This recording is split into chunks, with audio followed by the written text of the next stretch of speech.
It's December finally after 11 long months, and it is officially that time of year again. The time of hot chocolate by the fire, setting up Christmas lights, and presents, presents, presents. 'Tis truly the season to be jolly.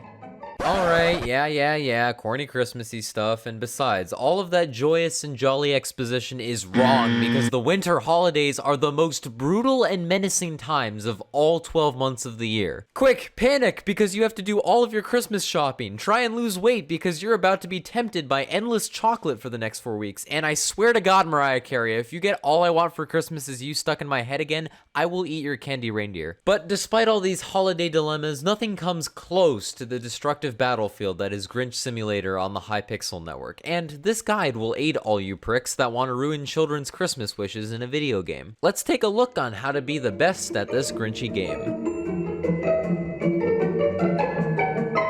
Grinch Simulator is a seasonal game that lasts for about a month on Hypixel during the holidays. Your goal is to steal more presents than the other 7 Grinches that are as gift hungry as you are before the 4-minute timer runs out. Whoever has the most gifts at the end wins. You yourself are a Grinch as well, with a horrifying skin. What is this? This 8x8 pixel Minecraft monster looks like Freddy Fazbear compared to the actual Grinch. There are 8 houses in Grinch Simulator that are sprinkled with gifts that can be almost anywhere from under the tree to cabinets to even the goddamn roof. Winning a game of Grinch Simulator varies based on the other players in the game and strategy mechanics, and even how the map is set up. But I can tell you, winning a Grinch Simulator game is better than winning the lottery. That actually might not be true because I've never actually physically won the lottery, and if I did, it would probably feel more rewarding, but hey, does the Powerball include Hypixel arcade coins? I didn't think so. Before we dive in and create a Grinching strategy, it is important to first analyze how much of a risk taker you are by using this handy dandy professional scale. This assessment is made on a scale of 1 to 10, 1 being someone that gets scared at the checkout aisle, and 10 being someone that will jump out of an airplane on a dare. Personally, I'm about around the 7 range, which means that I will gamble at Las Vegas, but probably not more than $100. Well, maybe 200. Well, maybe 250. Well, maybe 500. This risk survey of yourself is necessary and good for self-reflection because how you play in Grinch Simulator varies based on how risky of a player you are. Some houses are harder to get into and will usually be free loot, while others have their doors wide open and can easily be mobbed by 3 players and emptied within the first minute. The houses that spawn in the map are random, but they all follow repeated layouts that become familiarized with practice. Personally, I recommend going for a mix of the 2 rushing strategies. I try and rush a house that has its door open first and grab as many easy gifts as I can,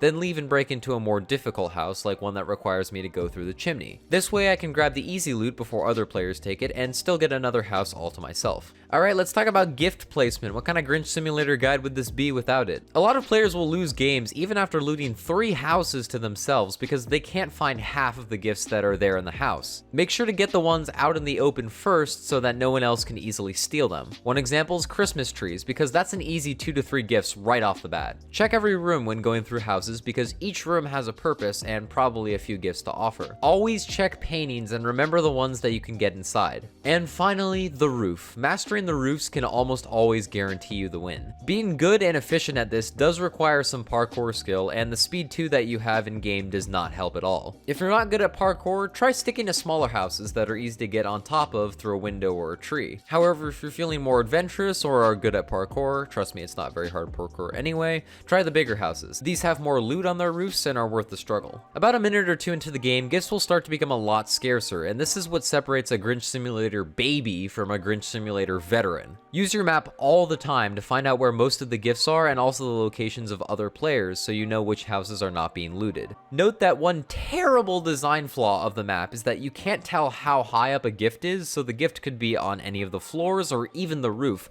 although the map is a good tool to get you in the right direction. Again, always use your map. The snowballs and punches that you have are great ways to apply slowness 3 to any Grinches that may be invading on your property, but I strongly advise against targeting people unless it is guaranteed to give you the upper hand. A lot of players will attack the minute they see someone, but remember, this isn't the duels lobby, it's Grinch Simulator, and most games are won by stealthy pacifists who can't be bothered by other players. The only time you should really go for the target is if you see someone in a tree and you know you can knock them off. Now, Omicron, what's the best way to win Grinch Simulator? Generally, the person that wins is the person that raided 1 or 2 houses by themselves most of the time. So if you are good at quick looting, you can raid multiple houses and get the easy gifts before other other players do. This is sure to give you an upper hand. However, knowing the secret gift locations, being able to maneuver around houses with agility, and even being good at parkour are good at giving you an advantage. Experienced Grinch Simulator players are more likely to win because they have planned routes for each house layout that allow them to loot in under a minute. So if you can completely loot a house in under 90 seconds, you'll be more than well off in most games. And although Grinch Simulator as a game seems simple enough, there are a surprising number of settings that you may consider enabling to help you in game. First, set your FOV so that you can move around the map quickly and accurately. Make sure to factor in that you also have speed 2 in game. Second, it might not be a bad idea to turn off dynamic FOV. Turning this off keeps your FOV the same permanently, so you won't get that annoying zoom effect whenever you get slowness from a snowball or punch, and you can also ignore the first suggestion that I made. Finally, please consider turning off rain and snow if you actually want to see the presents that you're grabbing. So this guide kind of turned into a serious thing, even though I meant for it to be a joke initially, but the bottom of the line is,